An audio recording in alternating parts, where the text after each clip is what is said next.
got a question for you with your Vikings, okay?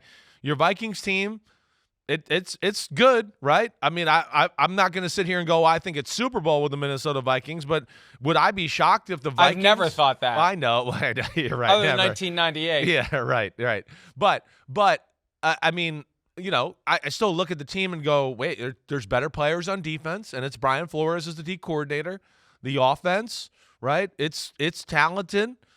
I mean, the O-line's pretty damn good. We know the receivers are good. We get T.J. Hawkinson back at tight end, right? And you're feeling good about yourself, okay? Well, do you think there's, let's say, silver lining make you feel any better at all? I know you lost your number 9 pick quarterback here, but your team is pretty good. You got a veteran guy who's been around the block a little bit and certainly knows how to play and is chomping at the bit to show everybody how he can play. And your early season schedule, right, the Minnesota Vikings, it's real. Like, it's one where I would look at it and go, I don't know if I'd want to start a rookie right off the bat. I know the Giants are not a juggernaut yet, but it's going to be in New York, and it's game 1, and we know the Giants, they're going to be ready, and the fans will be fired up for week 1.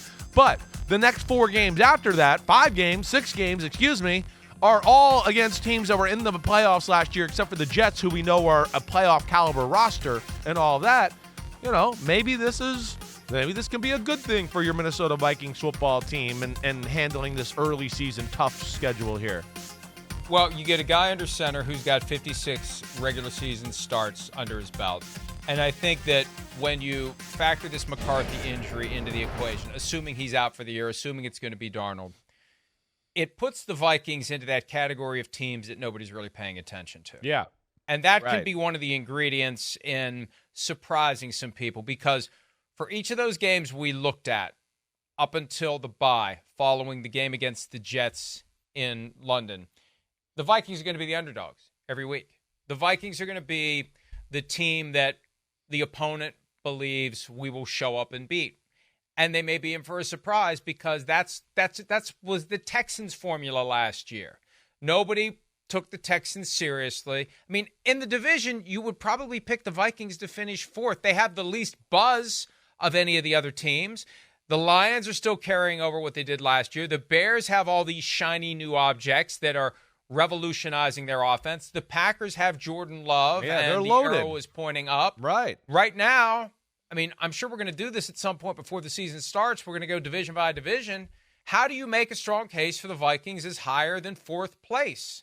And so that helps. I always say having low expectations, no expectations helps an NFL team, because your guys don't get big heads, and your coach always has real, not this phony Tom Brady, nobody believes in this bullcrap, real ammunition to say nobody believes in us and get his guys even more fired up and motivated and driven to go out there and show people that they're better than everyone thinks they are. I don't disagree with that sentiment. I don't. You're right. I mean, nobody logically is going to really pick them any better than 3rd. I think that's for sure.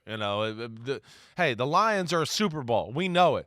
The Packers are Super Bowl. Again, you tell me. I've said this to a few people lately. Who was the more talented team on the field in the divisional round, the Packers or the 49ers? I don't know about that. It was very even. It wasn't like, the 49ers were off that day and the Packers got lucky. No, the Packers are stacked. They have killed the draft. They've made some good free agent signings. They are ready. So, yeah, to your point, they are flying under the radar. And this is a hell of a division because, again, I think a lot of the Bears, I know they got a rookie quarterback, but I think the rest of the team is kind of ready. The D, as we saw last year towards the second half of the year, it was one of the best defenses in football. I think they got the O-line straight, and I do think this kid's ready at quarterback, and we know the tight end and receivers and running backs are pretty damn good there in Chicago. Very interesting division, really is, and some really good teams that not only can ruin some other teams' dreams, but these are teams that I look at can get in the playoffs and make some waves. Packers, prime example last year of a team that got dramatically better on the fly. Yes, sir. I say that, as teams are either crowing about starting 2-0 or down in the dumps about being 0-2, teams are going to get better and teams are going to get worse. And the Packers, something clicked halfway through the season, and it was meteoric. And we assume it's going to carry over into this year, but And this time is coming. And for some fans, it's great. And for other fans, it's inherently maddening. You start losing games early. You get a bad break. You're 0-1. And then, something else happens and you're 0-2. And, you've explained this very well in the past. In the locker room, the vibe, 0-3. Like there's a point where the panic sets in. You're supposed to be good. That adds to it. Hey, we're supposed to be good. What the hell's happening out there? Right. The talent is still fairly bunched together. And it still is in any given Sunday or Monday or Thursday or Friday or whatever day they're going to play games now. It's any given day, I guess we need to say, for the NFL. Any team can beat another team. Any team can beat another team. And if a good team gets punched in the face a few times early, it all can fall apart for them psychologically. Bad team gets lucky with a couple of games early. All of a sudden, hey, maybe they have something this year.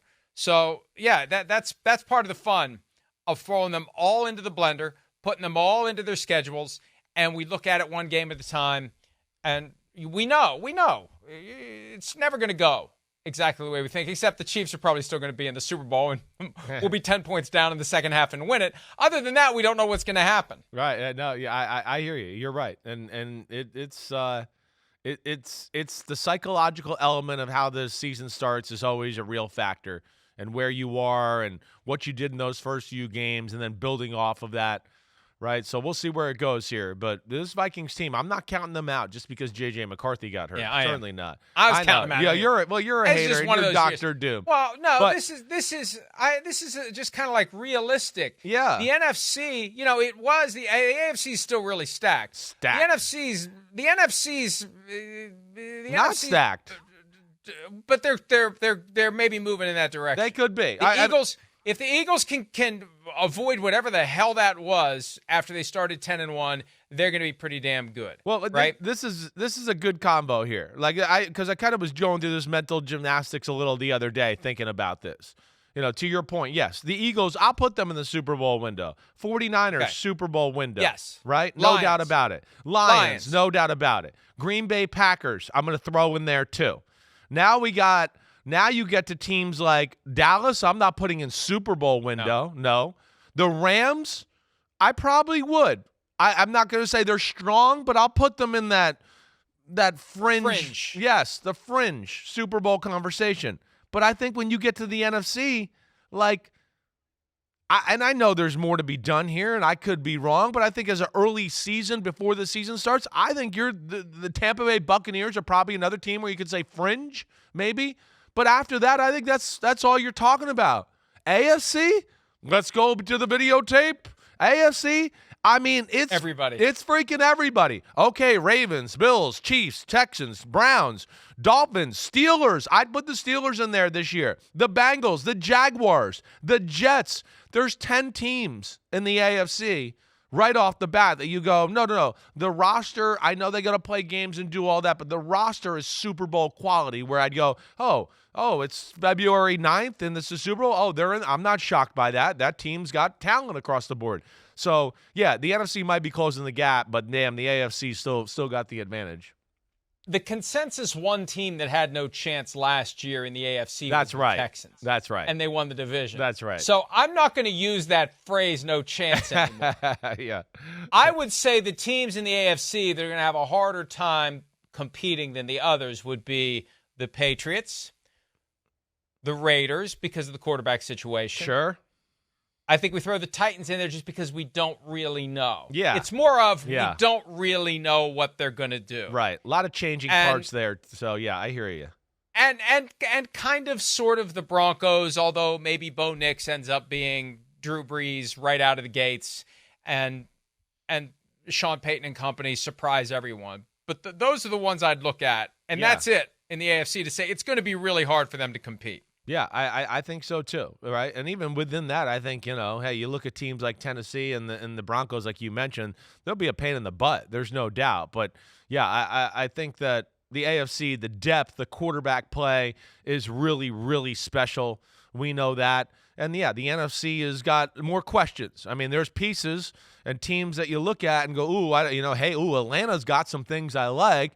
But how good are they? I don't know. It's back to that old thing you're just saying. Wait, it's a new quarterback. It's new coaches. I got to see it a little bit before I start to throw that in there. Seattle, the same thing. There's some pieces there. Okay, yeah, but, hey, the offensive line hasn't been good in 2 or 3 years, and it's a new coach and all that, and the same thing. So, yeah, I mean, I think it's a good conversation, but the AFC is stacked. But your NFC North certainly is the best division, I think, right now in the NFC. That's for sure. Well, one of the teams you mentioned from the AFC in the Super Bowl window could be getting a little bit better, and one of the NFC teams in the Super Bowl window could be getting a little bit worse, or maybe nothing will change at all. We're going to look into that one when PFT Live continues right after this.